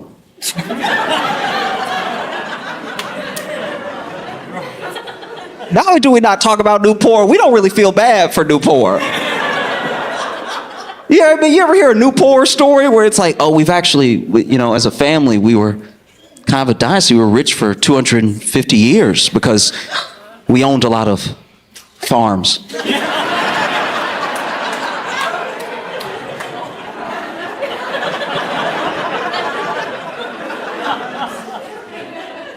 Yeah, we owned a lot of farms, and you know, we were big in tobacco, and so as the farming industry lended itself to a more industrial tobacco industry, you know, we profited, and it was my great-great-grandfather that actually sold his shares in the tobacco company, and he had other ventures that he wanted to go into, and you know, he had some sons, but only one of the sons really had kids, and so all the wealth just kept getting consolidated. Less and less people had kids, so then it was all down to Trent. And Trent took some big swings with crypto, and it didn't go as planned. And so that's why Trent is working at this Piggly Wiggly. And why he's not a very good sweeper. You know, he doesn't really understand the broom needs to touch the ground. He just... It is genuinely hilarious watching someone rich try to do a job. It's a little disheartening, but you're also like, look at him go. Oh, I remember my first experience with new poor was a kid in my neighborhood. You know, I didn't always live at the best neighborhoods. I'll put it like that. And there was a kid when I was little that moved in, and you could tell he was new poor. We were playing. I think we were just playing in like this lot, and he walked up to us, and you know, he had just moved in with his parents, and you could tell he was new poor because his name. You could tell he was new poor because his name was Thurston. And I remember when he said it, and there's a thing with kids where, for whatever reason, and it just is what it is. Sometimes kids take a certain shine to each other, or they don't like each other, or whatever. But we liked him as soon as we met him. We just really did, and he was so earnest. He's a sweet kid, and so we were just like, you know, you can play with us. We don't care. And we didn't even really have a concept of money in that way to look at him sideways, right? We were all just kids. But when he said that his name was Thurston, I was kind of like, ooh, that's the most punchable name I've ever heard in my life. So look, I tell you what, we gonna call you 30. And if anybody asks why, just say you did something real bad 30 times. Just. And so we used to love hanging out with 30. And 30 was new poor because his family had been rich for a long time. They probably owned a few farms. But 30's dad lost it all in the dot-com bubble. I don't know. Yeah, I guess if you don't know anything about it, back in the day when the internet was very new, a lot of companies were like adding these online sites to their brick and mortar stores, which was obviously super profitable for some businesses, and for some businesses it didn't matter at all because it was about the infrastructure of being able to send everything. But we didn't know that initially, so there were some companies whose stock price went up just because they had a website. And then it all came crashing down when people started looking for returns on these incredible stock prices, but most of these companies just had like a website with a broken link. And so, you know, you couldn't pull your money out fast enough, and 30's dad didn't pull his money out at all. So they moved in next to us. We take walks and stuff. We like walk around neighborhood once in a while and everything. And there was a dog. There was a dog that was in the yard of one of our neighbors way down the street. And this dog was a big dog, and he had like a big thick collar, and he had a chain that he would wear, and the chain had some length to it, and the chain was around the tree. And you know, 30. He hated it. He hated every time he saw it. It made him sick that there was a dog that was outside chained up against a tree. It didn't matter how much room he had to run around and stuff. He just didn't like the concept. And he'd bring it up. Every time we passed by, he's like, they got that dog chained to the tree like some kind of animal. And I was like, yeah, 30. Crazy stuff. And look. I'm not even saying that is right. I'm just saying it was a very big dog. Like it was, like every time 30 would like protest that he want to go over there, he's like, I just want to like let him free. You should be able to run around. I was like, all right, but okay, listen. At that house, they live with that dog, so they probably know something we don't. Maybe they tried the whole freedom thing out. Maybe they used to have 2 dogs. That's a big ass dog. Maybe I'm not saying you have to love it. I'm not saying it's not wrong. I'm just saying that they may have tried other things. Maybe they tried making them inside dog. Maybe they used to have more family members. Do you see what I'm saying? And there was one day where we were walking down the street together, and he peeled off from us, and he did it without saying anything, because I knew that he knew if he said something, we would try to stop him. But he just started walking over towards that house. And I told him, I was like, hey, I'm pretty sure that's a dog from the Sandlot. So you really don't need to be playing games. Don't go over there, right?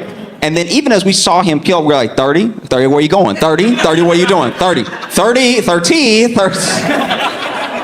Started saying it slow like it was his real name. 30! Get back over here. And this kid climbed the fence, jumped over, and the dog is like laying down, but he's not asleep, but he's just sort of laying in the grass. And 30 jumped over the fence, ran over to the chain, and the chain had no lock. It was just wrapped.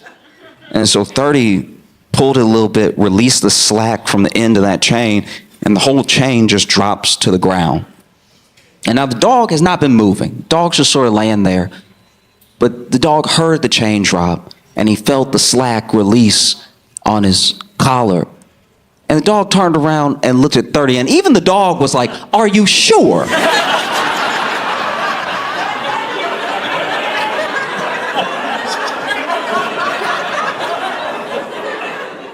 You must be new poor.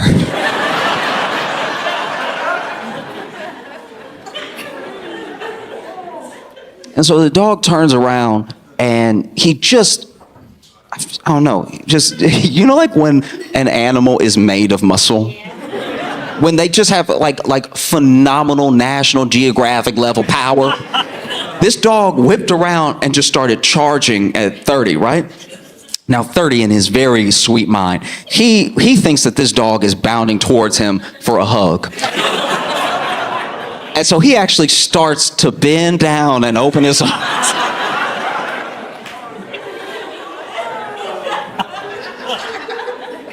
He's just getting a wide stance. Now the dog, because the chain did have a ton of length to it. I want to be clear, this dog wasn't wrapped up against a tree like some Tom and Jerry cartoon. This dog actually was bounding for a while, and he was bounding so fast that like, it was either all 4 feet touching the ground or nothing. Like the dog was like this or it was like this.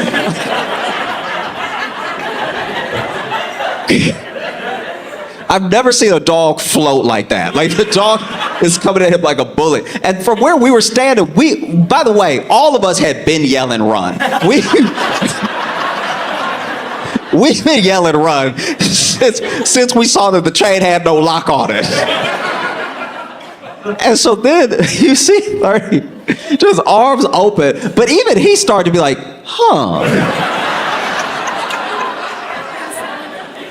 I've never seen this sort of reaction from a young pup before.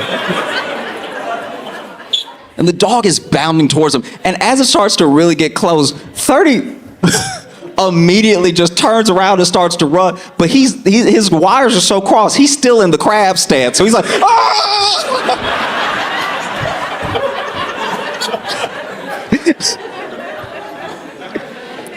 And he grabs the fence and he climbs up the fence. He climbs up the fence so fast that he doesn't even try to get over the other side. He just slams to the ground on the other side. And he gets up and he dusts himself off. And he walks up to us. And I'm like, I told you that was the dog from the Sandlot. Why would you go over there? It's your new poor ass.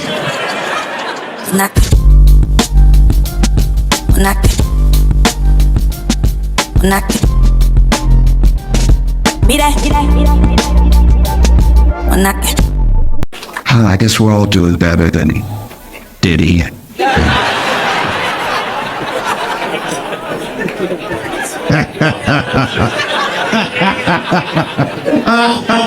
Oh, what a week. All right, if you don't know, I'll try to bring up the speed very quickly.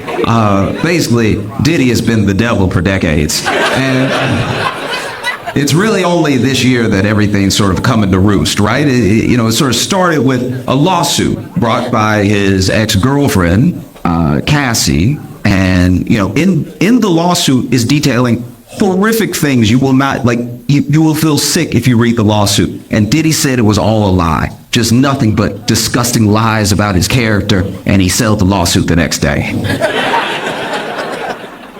I don't know about you, but I've never been lied on so hard that I was like, You better stop lying about me. I will pay you as much as you want for you to stop telling me all the stuff I supposedly did. I want to make sure that this is, how much does the check need to be? It won't be in escrow. It'll be in a check form in the morning. But I will pay you as much as it takes for you to stop lying before people start looking into what you said because everybody else is saying it.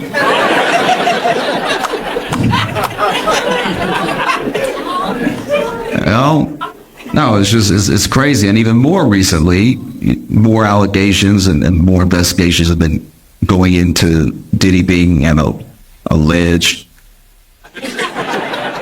legally you have to say it,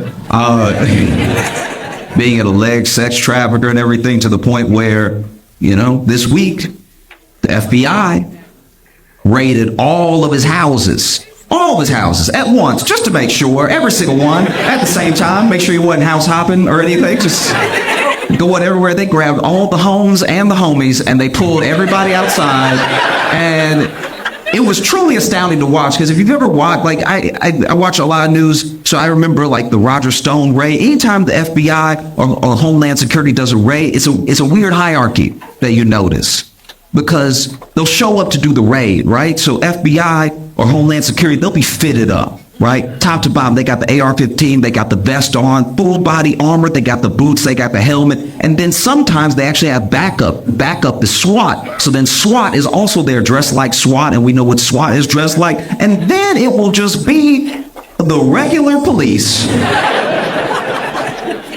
And it kind of made me feel bad for the local police, because, like, imagine you show up to work and all your coworkers look like Call of Duty that day. And you just have to show up with your chest. That's unfair to them. Like, if I was a cop, I'd be like, y'all ain't got any extra ARs in the trunk or anything. I can't hold something. Y'all just showed up all prepared. Y'all said he dangerous. You know what? I'm gonna wait next to the car. That's what I'm gonna do. Y'all, this is bull. I'm not doing. And truly, watch any FBI raid. All the local police are next to the cars in the street. They're like, no, they gonna get him. They gonna get him. Oh, you better watch out, because they coming. All right.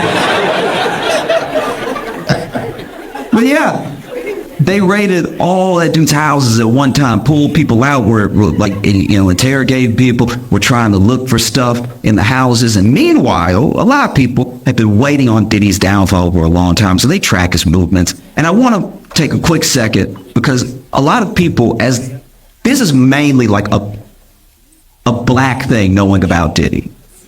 Like, it feels like the world didn't know, but black people, we knew. We were like, nah. Something happening with him that seems off. I don't know if I love that either. That's just been us for like 2 decades with Diddy just being like, did y'all see? And so a lot of other people are catching up. So then there are things, when anything like this comes out, there are things where people ask, like, why is everybody talking about it now, coming forward now, stuff like that. I want to be clear. Diddy is not like a Harvey Weinstein in that way, right? Because with Harvey Weinstein, everyone started coming forward, and the people were like, why didn't y'all say something sooner? Look at him. We would have believed you. Like, we don't do a good enough job of believing in women, but with Harvey, I'd be like, whatever y'all say he did, he did. I can just see it from his build that he did whatever. But Diddy's a very different thing. Diddy is scary. A lot of people are scared of Diddy. And you want to know one of the reasons why people are scared of Diddy? Because of where he comes from. There's gangsters, then there's gangsters. Okay? Diddy's dad has ties to Frank Lucas. If you don't know Frank Lucas is who Denzel played in American Gangster. That's who Diddy's dad hung out with.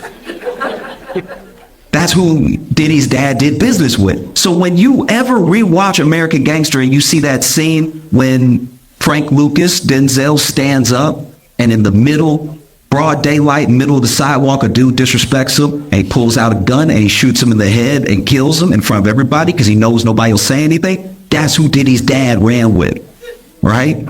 That's who taught him his, like, ABCs and stuff. You know what I mean? When you see that scene, that's a bone-chilling scene because it happened. That happened.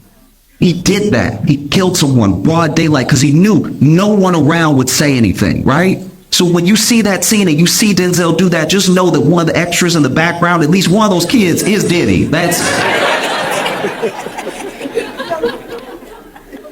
terrific, you know? And that's why people have been so scared of him, because we know that he just moves differently, you know what I mean? And a lot of people have been waiting on his downfall for a long time. So when the FBI was raiding, people were like, where is Diddy? And you know how these kids are now? They're very smart. They can track anything. They track Diddy's plane. And so while the FBI is raiding all of his homes at one time, Diddy's plane is leaving America. And I don't mean getting fueled up. I mean, the plane is over just blue. That's the ocean. The plane is gone, right? And the plane is headed for Antigua. Now, Antigua is still extradite. So a lot of people are like, why would he be going over to Antigua? Then other people said, hey, maybe he's landing in Antigua because everybody knows that's his plane. He's going to land in Antigua. He's going to get on a friend's smaller plane, and he's going to go to a country that doesn't extradite, like Bali, right? So then that plane lands in Antigua. It comes right back. When it lands, turns out Diddy was never on the plane. He was in Miami the whole time. This man is a terrible rapper and an incredible villain. I've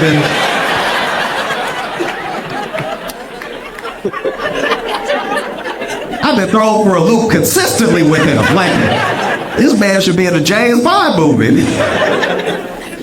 You know, a lot of people are just waking up to how Diddy is, you know. We knew.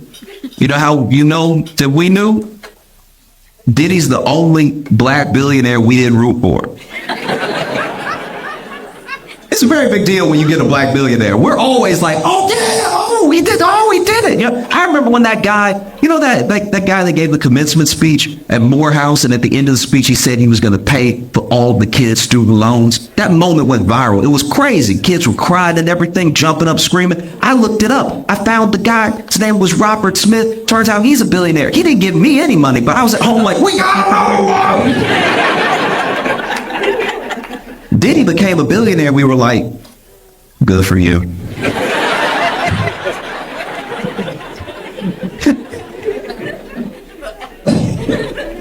I don't know about y'all, but I absolutely love when home drama spills out into the world. You know what I mean? I don't watch a lot of reality television, so I love when a real life couple just can't take it anymore. You know what I mean? Like they have to have it out, and they have to have it out now. And now is here. And here is where I am.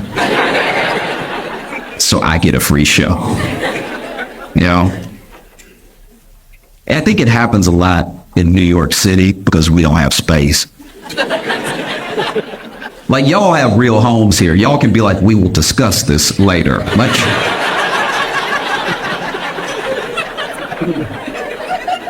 In New York, we don't have that. We're like, I want to argue in private at home, but home don't have no elbow room. I want to argue where I can move a little bit because I'm passionate with my movements. Now, if I'm arguing at home, one time I was arguing at home, and I went like this to be like, oh, wait, you know, just like to hold it up, and then I hit my elbow, and there's no way to look right when you just stand there like,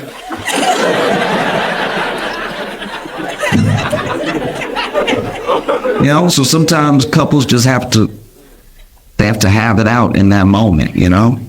And I was walking. I try to do this at least once a week. I was on a walk with no AirPods in, right? Just really like be around in the world, you know?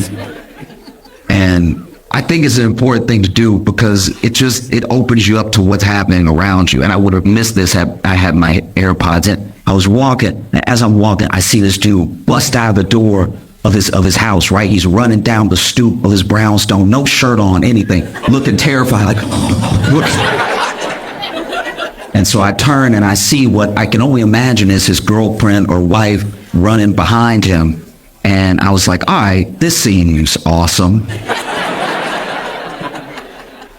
Let's see how it goes. and she has something in her hand, but it doesn't look like a gun. So I'm like, I'm willing to stay and see this through. Because you know, if it's a gun, people get upset, they miss. Now she done shot me, I'm bleeding out. I'm not even part of your love. I'm laying there holding my wound, y'all done worked it out. Like, this could all be for nothing. It's just she's holding something, but I can't see what it is, right? And as he's running down the stoop, she runs down with him, and she gets to this specific step, and then she goes like this, right? She goes like this, and then a piece of what she was holding flies out and hits him in the back, and he goes, ah! And then she lets go of the other thing that she was holding. It slides down the stairs, and when it slides down, it's close enough for me to see. And when I look, it was the sleeve of a Hot Pocket.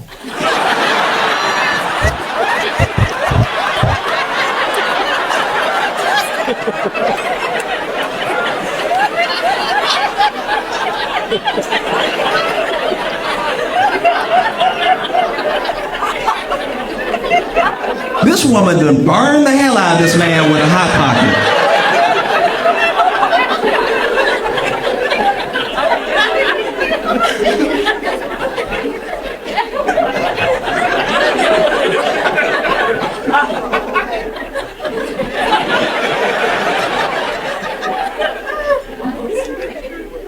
In the known universe, there are about 4 states of matter, right? There's gas, there's liquid, and there's solid. There's also plasma. Now, plasma can reach a temperature of about 45,000 degrees Fahrenheit, and just under that. Close second is Hot Pocket juice.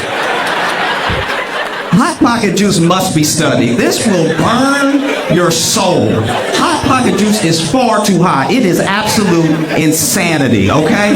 Because we've all been there. We've all been there where you were hungry, you heat up the Hot Pocket, that's gonna be quick, and then you went ahead and you put it higher than the instructions say, because you know when you follow the instructions, the middle cold. So then you put it at least 2 minutes higher than the instructions say, because you got a different type of microwave. Your microwave doesn't work like the box says. And so you put an extra 2 minutes, but now we're into heated territory that no one, even the people at the company, are aware of, right? And then you pull the Hot Pocket out, you hold it by the sleeve, and you wouldn't even be in this situation if you could just be a gentleman and wait, right? But you're hungry, you're greedy, you can't help yourself, and so you blow, you do blow. You give it a good try too. You blowing the bread. You're not doing anything for that juice inside. That juice is still bubbling like lava, waiting to bust out. And so then you take your first bite, and because you're hungry, because you're being greedy, you bite too hard, the juice pops out, it hits your lip, and you go, ah!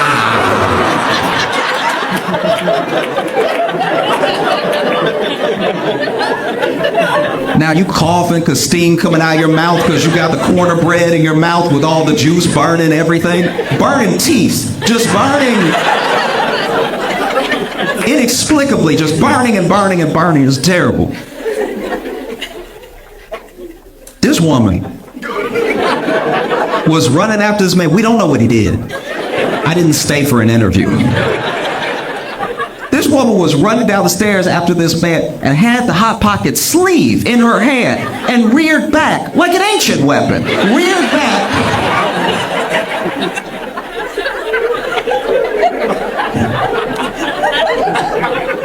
And flung the Hot Pocket out. Flung it like she had done it before. Like,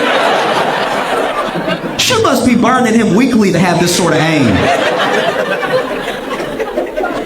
If this was a game show, I could never sling it and hit what I wanted to hit. And she hit, not only did she hit him in the middle of the back. She hit him in the spine. So it's in just enough of a position that he can't really reach it. Like it's not here and it's not here. Like this man is fighting for his life right now. She gave him 32nd degree burns. And my man's like, ah! And I want to help, but I'm like, I'm not gonna burn my fingers. Like, and then I had never stopped walking the entire time, but I did take off into a brisk jog. Because as he was holding the railing of his stoop, I saw her live another hot pocket. I was like, let me leave before I witness a murder. Not